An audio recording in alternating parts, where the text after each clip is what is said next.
Hey YouTube, it is that time of year to start not freaking out about hosting Thanksgiving. I have been hosting Thanksgivings since 1991 for groups from 2 people to 12 people for a sit-down, non-potluck Thanksgiving, and I'm here to tell you it can be done without freaking out. You can do it by yourself, it can all be homemade, and you can do it. But here are some of the things that I've learned about this over the decades. The first thing to remember about Thanksgiving dinner is it's dinner. It's a Thursday night and it's dinner. Like if you've ever roasted a chicken, just think a little bigger.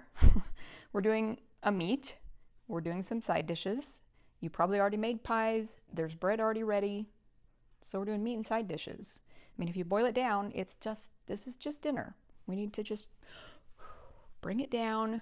Let's go over it. And what I'm going to assume is that you're like me, and I grew up in the Martha Stewart young 90s as a young, newly married woman. And I decided back then that everything must be homemade and preferably grown from your own garden and, knitted together from whatever you wove from the flax growing in the field. Anyway, you know what I mean. Everything's homemade to the extent that I can make it. The thing that I've learned about homemade everything is that you need to start early. Do not be doing any of this on Thursday morning. Thursday morning, Thanksgiving morning, do you want to know what I do? I sleep in. I get up and have coffee in the hot tub for about an hour, and I get dressed, and about 11, I'll start wandering out to the kitchen to see what I can start on. I usually don't put our turkey until around 1. Your mileage will vary with how big of a turkey you have, but ours, to feed our family, the size of turkey I get usually starts at 1, and we're usually eating around 4:30 or 5. I also don't cook it with stuffing in it. I never have. I don't like that idea, so we always do stuffing on the side, which changes the bake time. The other thing that will help you immensely if you're planning this, if you don't have a second oven, spend the money if you can and I will link in the description, but get something that looks like this that is it's a roasting oven. We have 2 of these because I've done a lot of food over the years. And the ones I have, actually, they're a roasting oven. You can make giant batches of chili or soup. It can keep things warm. You can bake in it. And it also has 3 trays that set in it that are also warming trays. So if you want to put 3 sides and keep them hot, it's also like a buffet center. So that is a wonderful thing to have if you can get it. If you don't have one of those, or you don't have a second oven and you just can't do it, you can still do this with just your one oven with the turkey in it all day at 325. You're going to have to do some jockeying at the end, take the turkey out and put your sides in and have everything come out at the same time hot, but you can do that. I highly, highly recommend getting one of these roasters though, if you can do it. Get one really quick and just store it in the box, and you'll use it every single year, at least once a year if you're like me. The third thing, and this is possibly the most important thing, and I made you guys 2 special gifts. I spent 2 days working on 2 projects for you. One is free, one you can buy, but what I recommend if you're going to do this, and side note, don't tell me you can't cook. If you can read, you can cook. That's all I'll say about that.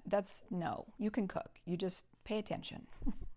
Aunt Steph said pay attention. Read the recipe, you can do this. What you need is a plan. You need a written out timeline. Put it on your phone calendar, put it somewhere, but I have made my entire timeline.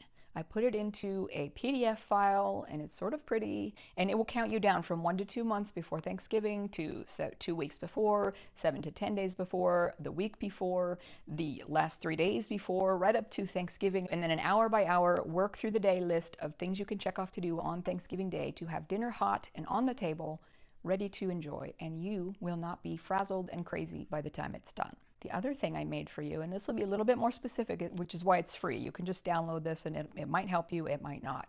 I made a list that is my shopping list for Thanksgiving dinner, and it's based on the fact that I make everything from scratch. And it is also based on, basically, we have a very classic Thanksgiving meal that I always sort of serve and have the whole bar covered in appetizers like we do for our Christmas party. And we'd all snack and nosh and visit. But one of the main things that I also have learned over the years, do not lay out a giant spread of appetizers for your guests when they arrive, because no one will be hungry for that beautiful big dinner that's coming right behind it. We used to set out like a dozen different things and have the whole bar covered in appetizers like we do for our Christmas party. And we'd all snack and nosh and visit, and then the turkey would come out and everyone's like, I'll just have a little bit. I'm not that hungry. So keep the appetizers to a very minimum. You want everyone to be hungry when dinner is ready. And then the last thing, last but not least, I learned to make everything ahead of the day. If it can be done before Wednesday night at bedtime, do it. Do it Friday night, do it Saturday, do it Sunday, Monday, Tuesday, Wednesday night, stay up late, whatever you have to do. Every single dang thing that you can do, if you can put your hands on it and get it done to even partially done by Wednesday night, do it. Look, come here. Do it now. Go shop early. And I never shop. I don't go to the grocery. I'm not in the grocery store on Tuesday, Thanksgiving week. I am done with my grocery shopping by Friday, possibly Saturday. I don't even try to go Saturday because I know it's going to be crazy. Usually by Thursday or Friday, the week before Thanksgiving, I am done. Like right now, today is, I think it's November 8th. I'm already done, except for I'll probably run to the store at the last minute, which to me is Friday that week, and I'll probably get all the things like fresh fruit, fresh mushrooms if we're doing mushrooms, stuffed mushrooms, and everything else we have. It's already here, so I can start whenever I want. But if you can make it ahead, make your pie crust now. Put them in the freezer. If you can make, if you're going to make bread, you can make that ahead and freeze it. If you're going to make your pies, make them on Tuesday. If you're going to make bread, make it on Monday. Make all your appetizers, anything vegetable, anything that can be trimmed or sorted or plated or plattered or put into the tray that's going in the oven and just cover it and get ready so it's ready to just go in the oven. Do it before the day. And then on Thursday, you can sit back and just chill for the first half of the whole day, and it won't even feel like Thanksgiving. And I'll tell you a story. Oh my gosh.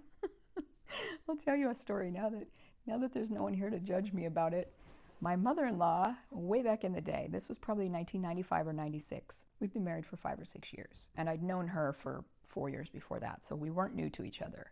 But she had always, all of her life, done the big Thanksgiving. She had 7 sons, they had all the relatives, grandma and grandpa would come out, and mom would do all the food.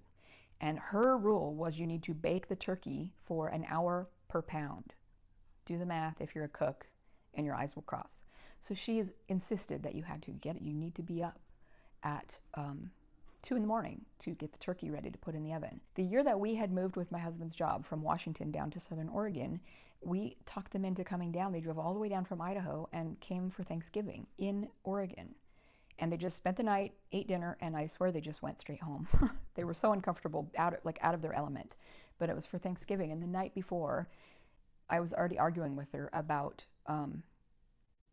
she kept asking me where they're roasting. Where's your roasting pan? Where's your roasting pan? I'll get up and do the turkey. And I was like, Mom, don't worry about it. And she's like, well, what time are you going to put the turkey in? And I was like, I don't know, probably 1. And she's like, what time we're going to eat? Midnight? And I said, no, we'll eat at 4:30 or 5. And she's just like, oh my gosh, I need a cigarette. Oh, I can't with you. And flapping around. And I was like, Mom, just go to bed.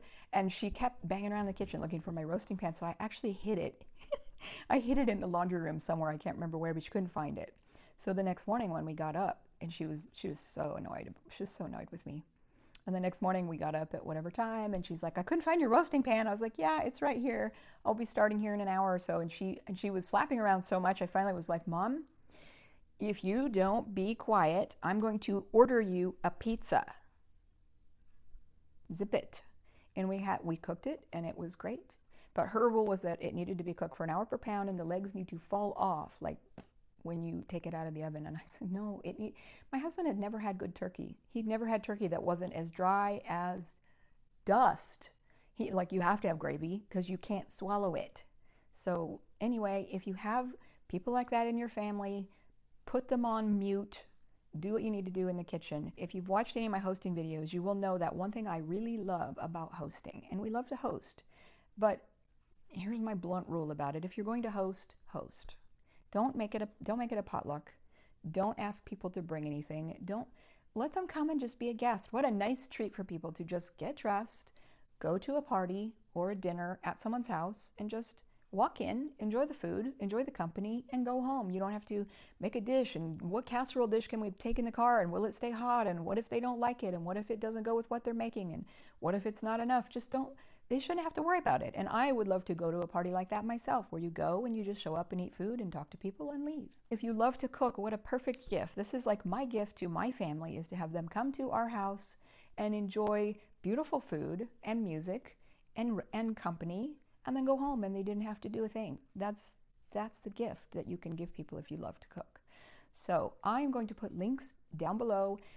This video won't be edited very much because I have a very busy weekend, but I'm going to be jumping into making some of my foods starting pretty soon. And I'm going to share the links down below for the 2 documents that I made for you guys. I hope they help you. And if you have any questions about them, because I'm really new at digital products, this is like definitely my first rodeo with digital products. So if you have problems with them or questions about them, you can message me or email me, and I'm happy to help or fix anything. If you find any glitches, also let me know and I will fix them. But I hope this helps chill out on the hosting of the Thanksgiving dinner. It's not hard. It's not impossible. It shouldn't be stressful. You should be able to enjoy the day and enjoy the meal and end up at the end of the day with like, that was really nice. And you can do it yourself. So thanks for watching. We'll see you next time.